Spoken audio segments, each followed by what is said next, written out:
नमस्कार, स्वागत है आपका। आप देख रहे हैं प्राइम टीवी और मैं कीर्ति लेकर हाजिर हूं आज की बड़ी खबर। यूपी पंचायत चुनाव को लेकर हाई कोर्ट ने बड़ा फैसला दिया है। फिलहाल के लिए पंचायत चुनाव पर रोक लगा दी गई है। विवाद आरक्षण सूची को लेकर है। एक याचिका पर सुनवाई करते हुए हाई कोर्ट ने यूपी सरकार को जमकर फटकार लगाई और सरकार पर आरक्षण सूची पर दबाव दाखिल करने का आदेश दिया है। उत्तर प्रदेश में पंचायत चुनाव पर फिलहाल रोक लगा दी गई है। इलाहाबाद हाई कोर्ट ने इन चुनावों के लिए आरक्षण प्रक्रिया पर रोक लगा दी है। हाईकोर्ट ने आरक्षण और आवंटन कार्रवाई पर रोक लगा दी है। इस बारे में सभी जिलों के डीएम को आदेश भेज दिया गया है। अदालत ने आरक्षण प्रक्रिया पर उत्तर प्रदेश सरकार को फटकार भी लगाई। अजय कुमार की जनहित याचिका पर हाईकोर्ट ने यह फैसला लिया है। इस मामले पर सोमवार को यूपी सरकार अपना जवाब हाईकोर्ट में दाखिल करेगी। गौरतलब है कि 17 मार्च को यूपी सरकार पंचायत चुनावों के लिए आरक्षण की अंतिम सूची जारी करने वाली थी। हाईकोर्ट के फैसले के बाद अब इस पर ब्रेक लग गया है। सोमवार को सरकार के जवाब दाखिल करने के बाद ही स्थिति स्पष्ट हो पाएगी। अपर मुख्य सचिव मनोज कुमार सिंह ने हाईकोर्ट के फैसले के बाद सभी डीएम को आरक्षण प्रक्रिया पर रोक लगाने संबंधी आदेश जारी कर दिए हैं। अजय कुमार की याचिका में आरक्षण की नियमावली को चुनौती दी गई थी। पीआईएल में फरवरी महीने में जारी किए गए शासनादेश को चुनौती दी गई।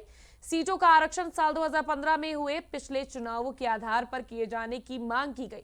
पीआईएल में 1995 से आगे के चुनावों को आधार बनाए जाने को गलत बताया गया है। बता दें कि 17 मार्च तक फाइनल आरक्षण लिस्ट आने के बाद 25 से 26 मार्च तक पंचायत चुनावों की अधिसूचना जारी कर देने की संभावना जताई जा रही है। पर अब हाईकोर्ट के आदेश के बाद पंचायत चुनाव की तारीखें और लंबी खिंच सकती है। इससे पहले त्रिस्तरीय पंचायत चुनाव के लिए राज्य निर्वाचन आयोग के निर्देश पर जिलों में आरक्षण सूची जारी कर दी गई थी। तो इसी मुद्दे पर आरक्षण सूची पर इलाहाबाद हाई कोर्ट ने रोक लगा दी है। इसी पर चर्चा करने के लिए आज हमारे साथ मौजूद है पंकज रस्तोगी जी, हमारे साथ वरिष्ठ पत्रकार, साथ ही साथ राजनीतिक विश्लेषज्ञ दिलीप यशवर्धन और विवेक पांडे जी हमारे साथ आज कानूनी सलाहकार के तौर पर यहां पर मौजूद है। तो सबसे पहले मैं विवेक जी आप पर ही आती हूँ। थोड़ा हमें आरक्षण सूची के बारे में अगर आप हमारी जनता को स्पष्ट कर देते कि आरक्षण सूची क्या है और इस पर किस वजह से रोक लगाई गई हाई कोर्ट के द्वारा। देखिए, आरक्षण पहले तो इस मंच को धन्यवाद देते हुए मैं बताता हूं आपको कि आज मैं एक कानूनविद के हिसाब से यहाँ पे बैठा हूं। तो आरक्षण सूची का मेन तात्पर्य होता है, देखिए जिस तरीके से हमारे बैकवर्ड या पिछले वर्ग के लोगों को एक समाज में बराबर और सहभागिता के साथ लाने की दिशा में जिस प्रकार से सरकार ने एक योजना का क्रियान्वयन किया है, उसमें बहुत ज़रूरी होता है कहीं ना कहीं निकाय चुनावों में और चुनावों में इनका बराबर सहभागिता का होना। अब जो विषय वस्तु है, विषय वस्तु का आरक्षण सूची का मतलब यह होता है जैसे कि विभिन्न कैटेगरी के जो लोग हैं, एससी, एसटी, ओबीसी या जो भी अन्य वर्ग, उन लोगों को भी एक अवसर प्रदान करने की जो नियति होती है, उनको आरक्षण सूचियों के अनुसार बराबर उनके क्षेत्राधिकार के अनुसार, उनके भौगोलिक क्षेत्रों के अनुसार या गांवों की संवर्ती सूची के अनुसार उनको उस प्रकार से एक अवसर प्रदान किया जाता है कि वो भी समाज के बराबर के हिस्से में बैठे, व्यवस्था का हिस्सा बने और अपने समाज के उत्थान के लिए वो पूरी तरह से अपनी आवाज पुरजोर तरीके से बुलंद कर सके। अब ये जो मसला हमारे सामने आया है वो ये है कि एक जनहित याचिका जो पड़ी 11 फरवरी 2021 को, उसमें उस शासनादेश को चुनौती दी गई है जो कि 1995 के आरक्षण सूची के अनुसार रोटेशन आधार वर्ष, उस मतलब 1995 को रोटेशन वर्ष माना गया। जैसे एक मान लेते हैं कि 1995 से ही आरक्षण की सूची जारी हुई, एक वहां पे शासनादेश आया जिसमें 1995 को बेसिक वर्ष मतलब बेस वर्ष मानते हुए आरक्षण की प्रक्रिया को क्रियान्वित किया गया। इसमें ये चुनौती दी गई है कि 16 सितंबर 2015 को सरकार की तरफ से आदेश जारी करते हुए 1995 की बजाय 2015 को सरकार ने कहा है कि हम इसको बेस वर्ष मतलब आधार मानते हुए रिजर्वेशन 2015 से इसको लागू करेंगे। अब 1995 और 2015 के बीच में अब देखिए दिक्कत कहां है। इसमें सबसे बड़ी समस्या है कि इस आदेश में साल 2001 और 11 की जनगणना के मुताबिक अब तक जो है संख्या में बहुत बड़े जनसंख्या की संख्या में बहुत बड़े डेमोग्राफिक बदलाव हो चुके हैं। भौगोलिक परिस्थितियों में बदलाव हुआ है। कई गांव जो है नगर में तब्दील हो चुके हैं और कई जो जिला पंचायतें हैं वो नगर निगमों में समाहित हो चुकी हैं। अब 1995 को मूल मानकर रिजर्वेशन लागू करना सही नहीं है। ये सरकार का इनका अपना तर्क था, जिस वजह से कि 15 के आदेश की जगह 11 फरवरी 21 के आदेश को लागू किया गया है। और यह भी कहा गया कि साल 2015 के पंचायत चुनाव भी 16 सितंबर 2015 के आदेश से ही संपन्न कराए गए थे। तो मेरा मानना है कि हाई कोर्ट को जितनी जल्दी हो सके इस संवैधानिक मसले को संज्ञान में लेते हुए तत्काल निराकरण करना चाहिए, इसका निराकरण, क्योंकि 50,000 से अधिक गांव एक तरीके से अनाथ की तरीके से क्रियान्वित हो रहे हैं। उनके सरपंच, उनके जिला पंचायत अध्यक्ष, इन बहुत जरूरी है कि इन पदों पे तत्काल लोगों को लाया जाए। कोविड ने ऑलरेडी पहले से ही कमर तोड़ रखी है लोगों की, और इनकी गांव की ग्रामीण लोगों की समस्याओं को सरकार के सामने रखते हुए एक बैलेंसिंग मोड में लाना और उनके समस्याओं को सुलझाना बहुत जरूरी है कि तत्काल प्रभाव से हाईकोर्ट इसकी संज्ञान लेते हुए जितनी जल्द से जल्द सुनवाई हो सके इसकी सुनवाई करके इस मसले को निपटाए। ठीक है पंकज जी, मैं आपसे जानना चाहूंगी कि 2015 में भी एसी आरक्षण के आधार पर ही 35% जो एसटी के पद थे वो रिक्त रह गए थे, खाली रह गए थे। तो कहीं ना कहीं उसका भी नुकसान होता है, जिसके चलते ये आरक्षण सूची जो रोकी गई है, इसको आपको लेकर क्या कहना है? बिल्कुल, देखिए ये देश में 6 लाख गांव है और उत्तर प्रदेश सबसे बड़ा राज्य है और यहाँ 58,194 ग्राम पंचायतों में ये चुनाव आसन्न थे और भविष्य में उसका चुनाव होंगे और 826 ब्लॉकों में और 75 जिला पंचायत में जिला पंचायत सदस्यों का चुनाव और ब्लॉक प्रमुखों का चुनाव और ब्लॉक में ब्लॉक के सदस्यों का चुनाव। तो इस तरह की व्यवस्था और ग्राम सभा में ग्राम पंचायत सदस्य का चुनाव, तो इस तरह की एक बहुत बड़ी व्यवस्था ये होनी थी, जिसके लिए 17 मार्च तक आरक्षण का सरकार ने परिसीमन कराया। परिसीमन होने के बाद जो ये तय हो गया कि 58,194 जगहों पे ग्राम प्रधान चुने जाएंगे आम जनमानस द्वारा। और सबसे बड़ी प्रश्न ये है कि 17 मार्च तक आरक्षण का परिसीमन आ जाना था और 25-26 मार्च को अधिसूचना जारी हो जाती है और 30 अप्रैल के पहले 4 चरणों में ये चुनाव संभावित थे, जैसा कि सूत्रों के अनुसार ये बताया गया था। लेकिन अब चूंकि एक PIL दाखिल हो गई इलाहाबाद हाईकोर्ट में और उसमें ये चीज़ पे ऑब्जेक्शन किया गया कि आप पुराने जो आपके प्रावधान थे, जो पुराना शासनादेश था, उसके अनुसार आप इस चुनाव को ना कराइए, जो आप निर्णय के अनुसार ना कराइए, पुराने के अनुसार चलिए। तो सरकार ने आज की भौगोलिक स्थिति को देखते हुए और जो तमाम ऐसे गांव और तमाम ऐसे जो हैं वो नगर निगम की सीमा में समाहित हो चुके हैं और बहुत से नगर पंचायतें भी जो है इसमें आपके वो नगर निगम की सीमा पे आ चुकी हैं, क्योंकि जिले का विस्तार बहुत ज्यादा हो रहा है। पिछली बार आरक्षण की सूची में नहीं भी शामिल थे, कहीं ना कहीं उनको भी शामिल करने की बात हुई। और सबसे बड़ी चीज ये है कि एक बहुत बड़ा संवर्ग जो न छूट पाए उसके लिए भी सरकार ने उसका प्रयास किया है कि कोई छूट न जाए और समाज के हर वर्ग की सहभागिता रहे, चाहे वो शेड्यूल कास्ट हो, बैकवर्ड हो, सामान्य हो, सबको उसका प्रतिनिधित्व इस चुनाव में मिले और उसकी सहभागिता जरूरी है, क्योंकि तभी मतलब एक भारत, संपूर्ण भारत का सपना साकार हो सकेगा।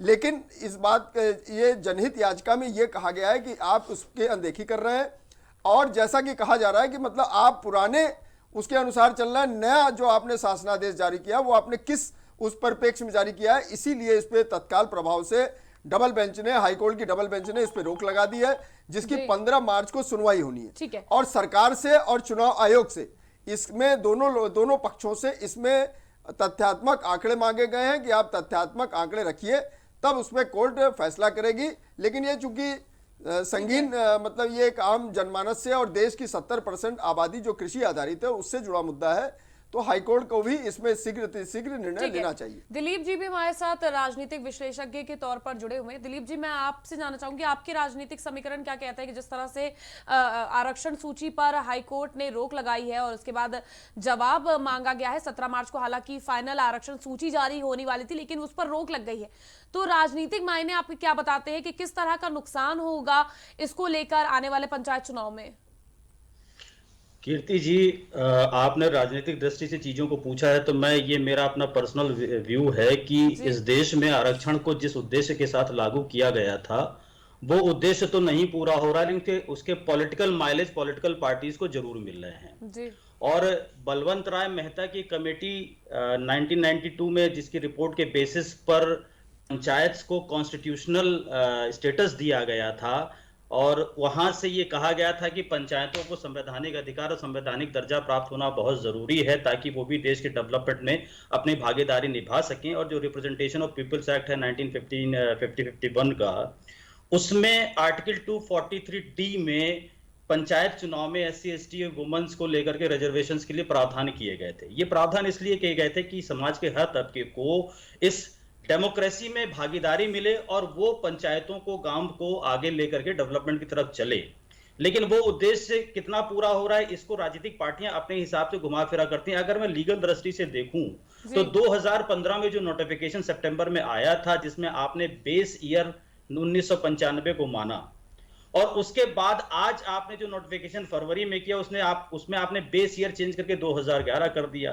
तो ये जो शिफ्टिंग ऑफ डेट्स है या शिफ्टिंग ऑफ बेस ईयर है, ये जाहिर सी बात है, ये दर्शाता है कि आपने अपने पॉलिटिकल माइलेज के लिए इसको अपने हिसाब से कर दिया। और ये सही है कि जनसंख्या में डेमोग्राफिकल जो वो है परिधियां हैं, उसमें बहुत सारे चेंजेस हो गए हैं। 2011 की जनगणना हुई थी, उसके बाद से सेंसेक्स नहीं हुआ है हमारे यहाँ।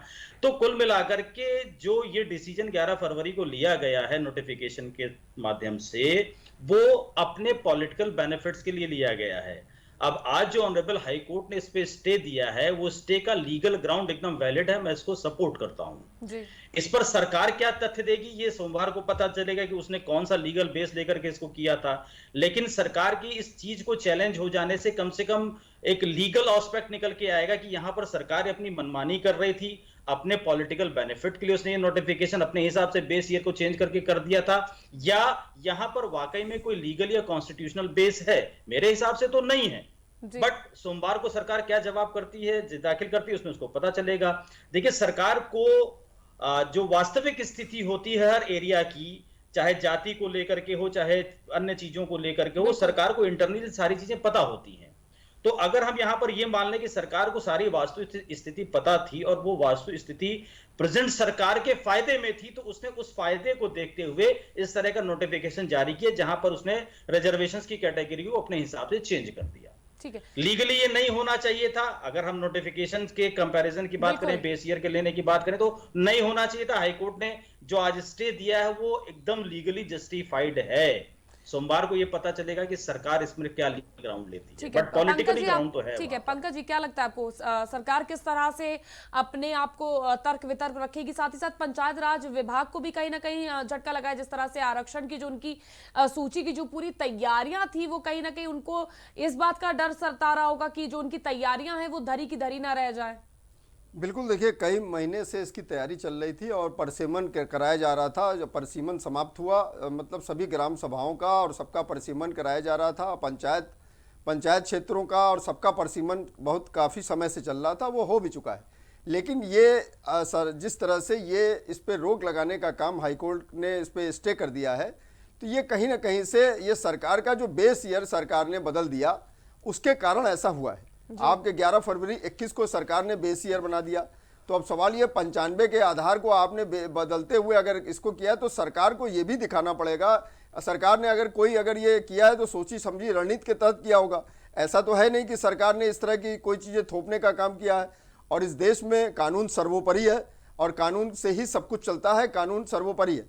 तो इस बात को दृष्टिगत रखते हुए एक PIL के अगेंस्ट में जिस तरह से हाईकोर्ट ने ये डिसीजन दिया है, उस 15 तारीख को सरकार और चुनाव आयोग दोनों पक्षों से इसमें राय मांगी गई है और दोनों पक्ष अपनी राय रखेंगे। उसी के बाद ये डिसीजन हो पाएगा कि हाईकोर्ट क्या डिसीजन देता है। आपको क्या लगता है विवेक जी, जो पंकज जी कह रहे हैं कि सरकार ने जो फैसले लिए हैं वो कहीं ना कहीं सही तौर पर लिए होंगे, आरक्षण सूची सही बता रहे हैं वो, एक तरीके से जिस तरह से उन्होंने जिस दायरे में जिसको कैटेगरी में बांटा होगा वो बिल्कुल सही होगा। तो आपको लगता है कि हाईकोर्ट जो तर्क देगा, सरकार के द्वारा जो तर्क आएगा, उससे वो संतुष्ट होंगे? देखिए, मैं अपने जो हमारे एक मित्र राजनीतिक विश्लेषक जी हैं, मैं उनकी बात से काफ़ी हद तक सहमत हूं कि आप जब चुनाव की बात आती है और जहां आपके लाभ या आपके जीत जय विजय की बात आती है, तो वहां आप थोड़ा मैनिपुलेशन कर सकते हैं, क्योंकि आप सत्ता का एक हिस्सा हैं और सत्ता आपके नियंत्रण में चल रही है। चलिए 2 मिनट के लिए हम इस बात को इस तरह समझते हैं। आपने मैनिपुलेट किया, आपने वर्ष बदल दिए, कोई बात नहीं। आपने परिसीमन के अधिकार क्षेत्र को चुनौती दी, कोई बात नहीं। वैसे मैं आपको बता दूं, संविधान के अनुच्छेद 324 के तहत चुनाव आयोग को इतने असीमित अधिकार हैं कि एक बार जब आयोग चुनाव की घोषणा कर देता है तो सुप्रीम कोर्ट भी उसमें दखल नहीं दे सकता।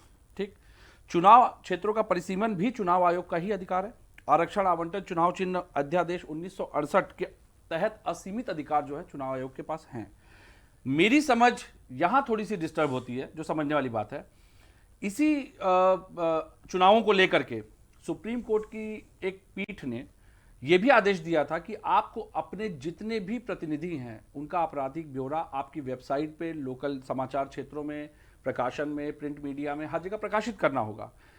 आप उस चीज को तो स्वीकार नहीं करते हैं। मुझे नहीं लगता कि आज किसी भी दल ने इस चीज को स्वीकार किया, जो कि संवैधानिक एक बाकायदा निर्णय दिया गया था, उसको तो लागू करना चाहिए था। वो तो 48 घंटे के अंदर लागू करने का उस पर बाकायदा वो जो जजमेंट आया था, और उसमें यह भी कहा गया था कि इसको लागू करने के बाद अगर कोई शिकायत करता है तो तत्काल उसकी सुप्रीम कोर्ट उसका संज्ञान लेता। लेकिन आप वहां पर इन चीजों को दरकिनार कर देते हैं जहां पे आपको लाभ नहीं हानि की संभावना रहती है जी। और रही बात, अगर आपको यह करना ही था तो आप इसको बाकायदा सदन में बाकायदा परिचर्चा के साथ लाते और इसके ऊपर ऑर्डिनेंस पास करवाते, उसके बाद इसको लेके आते अध्यादेश की तरीके से।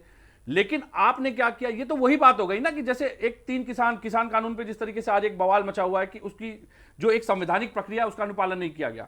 आपने साल बदल दिए। ये कोई कलम चलाने वाली बात तो है नहीं कि बस आपने धीरे से व्हाइटनर लगाया और कलम चला के बदल दिया।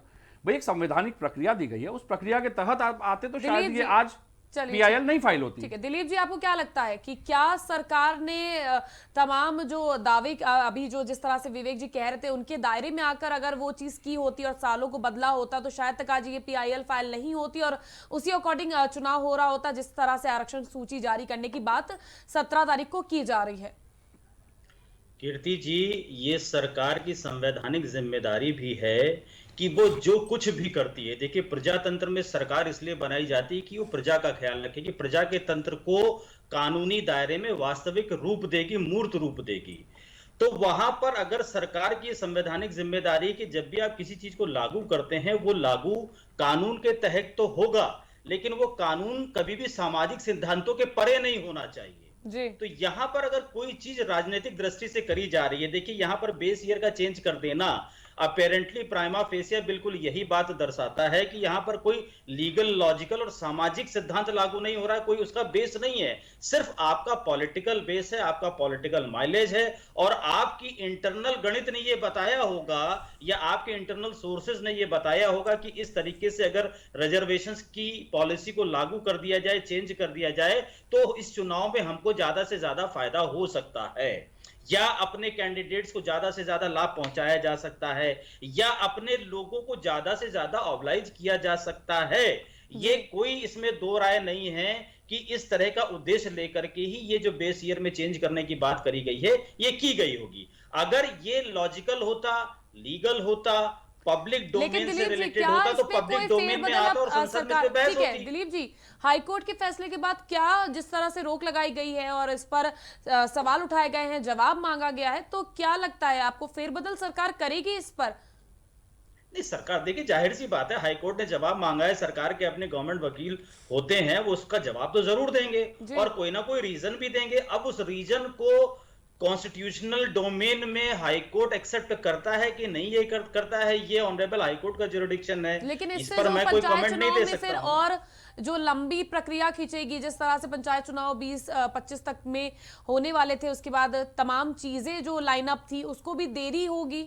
नहीं, इसमें कीर्ति जी कोई देरी होने की बात नहीं है। 15 को अगर ये जवाब दाखिल कर देते हैं तो मुझे लगता है कि 15 को या ज्यादा ज्यादा 16-17 को, अगर मान लीजिए सेकंड पार्टी को कॉपी सर्व करने की बात आएगी तो 15 को जवाब दाखिल होके 15 को कॉपी सर्व हो जाएगी, 16 को एट द वर्स्ट सुनवाई हो सकती है, 16 को अगर डिसीजन आ जाता है तो 16 से लेकर के 25 तक बहुत दिन है। और सरकार को सूची चेंज करनी, वो सूची चेंज करना उनकी इंटरनल पॉलिसी है, उसके लिए उन्हें बहुत ज्यादा समय की जरूरत नहीं है। बाकी बेसिकली वो सरकार का काम नहीं, वो तो पॉलिटिकल पार्टी का काम है। पॉलिटिकल पार्टी नए आदेश के हिसाब से नई सूची जारी कर देगी, तो इसमें कोई बहुत ज्यादा डिले नहीं, 8-10 दिन का समय बहुत होता है। जो उनकी तैयारियां थी वो तैयारियां अपनी जगह पर होंगी, उसके लिए सरकार और कॉन्स्टिट्यूशन को कोई लेना देना नहीं कि पॉलिटिकल पार्टीज तैयारी कैसे करेंगी। उसके पॉलिटिकल पार्टीज कानून के दायरे में तैयारी करेंगी, ये देखना हाईकोर्ट का काम जरूर है, लेकिन वो तैयारी कैसे करेंगी ये देखना हाईकोर्ट का काम नहीं है। तो अगर 15 तारीख को सरकार की तरफ से जवाब दाखिल हो जाता है और 16 या 17 में भी सरकार का कोर्ट का वर्डिक्ट आ जाता है तो चुनाव में देरी नहीं होगी, चुनाव अपने तय शेड्यूल पर हो सकते हैं। ठीक है पंकज जी, आखिरी सवाल कि क्या लगता है आपको कि जो जिस तरह से अभी दिलीप जी ने भी बोला कि अगर जल्द से जल्द फाइल हो जाता है आरक्षण सूची और जो भी उनका तर्क वितर्क है वो कोर्ट के सामने पेश कर देते हैं, तो जो प्रक्रिया आगे खींचने की बजाय कम समय सीमा में ही उसको अपने अकॉर्डिंग ही उसको समाप्त कर दिया जाएगा, तो उसको लगता है आपको सरकार इतनी प्रमुखता के साथ इस पर आगे बढ़कर जो चीजें गलत तरीके से हो रही थी या जिसको बेस जो गलत ईयर को बनाया गया उसको चेंज करेगी? देखिए, एक बात तो ये समझिए, 2022 में उत्तर प्रदेश में विधानसभा चुनाव ड्यू, बिल्कुल, और दूसरी चीज ये है कि ये ग्रॉस लेवल का चुनाव है, ये चुनाव वहाँ की जमीनी लोगों से जुड़ा हुआ चुनाव है। और दूसरी चीज, सरकार निश्चित रूप से इसमें अपना पक्ष रखेगी सोमवार को, ये तय मान के चलिए, उसमें कोई वो नहीं है। सरकार के पास अपने वकील, एडवोकेट जनरल, तमाम पूरा एक पैनल है और वो अपना पक्ष रखेगा। और दूसरी चीज ये है कि ये चुनाव इसलिए भी बहुत महत्वपूर्ण है क्योंकि इसमें आगे चल के इसी के जो लोग चुन के जाते हैं, जो बीडीसी मेंबर हैं और जो लोग क्या नाम है ब्लॉक प्रमुख हैं, और तमाम लोग आगे विधान परिषद की 36 सीटों का एमएलसीज का चुनाव भी करते हैं। विधान परिषद उच्च सदन है, उच्च सदन में 100 सीटें होती हैं, 100 सीटों में 36 सीटें जो हैं वो 36 एमएलसी इसी क्षेत्र से चुन के जाते हैं, तो वो भी एक बहुत बड़ी तादाद है और बहुत बड़ी ताकत है। तो उसका भी कहीं ना कहीं से वो इफेक्ट करने वाला चुनाव है। ये पंचायत चुनाव से उसके ऊपर भी इफेक्ट पड़ता है कि अगर जो सत्ताधारी दल सर्वाधिक भागीदारी इस चुनाव में रखेगा पंचायत चुनाव में, उसके ही नुमाइंदे वहां पर 36 एमएलसीज के चुनाव में विजय को प्राप्त करेंगे। तो इसको भी दृष्टिगत रखते हुए सरकार जल्द से जल्द अपना पक्ष रखेगी और चुनाव आयोग भी रखेगा, उसके बाद इसमें कोई ना कोई फैसला हो जाएगा। ठीक है, बहुत बहुत शुक्रिया आप सभी का हमारे साथ जुड़ने के लिए। तो सरकार ने आरक्षण सूची पर जवाब दाखिल करने का आदेश जारी कर दिया है। उत्तर प्रदेश में पंचायत चुनाव पर भी फिलहाल रोक लगा दी गई है। अब देखना अहम होगा कि इलाहाबाद हाई कोर्ट के चुनाव के लिए आरक्षण प्रक्रिया पर रोक लगाने के बाद सरकार की क्या कदम होता है, सरकार किस तरह से अपना पक्ष रखती है और आरक्षण सूची में क्या फेरबदलाव किए जाते हैं, जो बेस ईयर जिसे बनाया गया है क्या उसमें बदलाव किए जाएंगे। पीआईएल फाइल की गई है, उस पर हाई कोर्ट ने रोक लगा दी है। मैं आपको फिर से बता दूं, हाई कोर्ट ने आरक्षण और आवंटन कार्रवाई पर रोक लगाई है। देखना अहम होगा, हम इस खबर पर आपको सारी अपडेट देते रहेंगे। फिलहाल के लिए बस इतना ही, हम फिर हाजिर होंगे देश और दुनिया की तमाम खास खबरों के साथ। आप कहीं मत जाइएगा, देखते रहिए प्राइम टीवी।